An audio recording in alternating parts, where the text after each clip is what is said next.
The sun was shining on the sea, shining with all his might.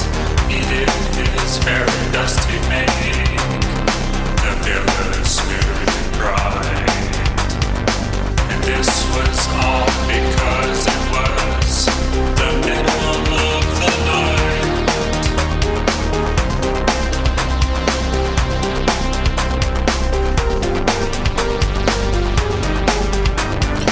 The moon was shining so early because she thought the sun had got no business to be there after the day was done. It's very rude of him, she said, to come and spoil the fun.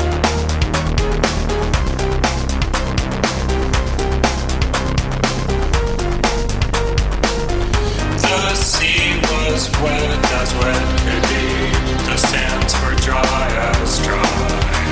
You could not see a cloud because no cloud was in the sky. No birds were flying overhead. There were no birds to fly. The walrus and the carpenter were walking close at hand. They wept like anything to see such quantities of sand. If this were only cleared away, they said it would be grand. If 7 maids with 7 mops swept it for half a year, do you suppose the walrus said that they could get it clear? I doubt it, said the carpenter, and shed a bitter tear. Oh, oysters, come and walk with us, the walrus did beseech. A pleasant walk or pleasant talk along the briny beach. We cannot deal with more than 4 to give a hand to each. The eldest oyster looked at him, but never a word he said. The eldest oyster winked his eye and shook his heavy head, meaning to say he did not choose to leave the oyster bed. But 4 young oysters hurried up, all eager for the treat. Their coats were brushed, their faces washed, their shoes were clean and neat. And this was odd because, you know, they hadn't any feet. 4 oysters followed them, and yet another 4, and thick and fast they came at last, and more and more and more, all hopping through the frothy waves, then scrambling to the shore, shore, shore, shore.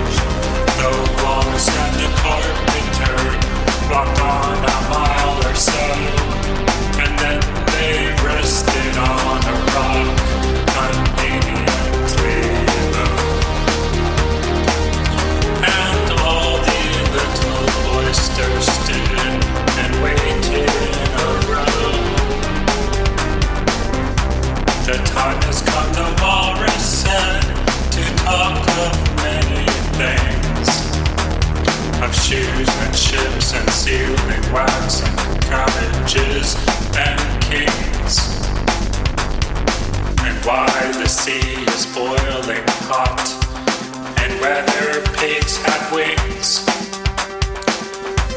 But wait a bit, the oysters cried, before we have our chat, for some of us are out of breath, and all of us are fat. No hurry, said the carpenter. They thanked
I wish you were not quite so deaf. I've had to ask you twice. It seems a shame the walrus said to play them such a trick. After we've brought them out so far and made them trot so quick, the carpenter said nothing but the butter spreads too thick. I weep for you, the walrus said. I deeply sympathize. With sobs and tears he sorted out those of the largest size, holding his pocket handkerchief before his streaming eyes. Oh, oyster, said the carpenter, you've had a pleasant run. Shall we be trotting home again? But answer their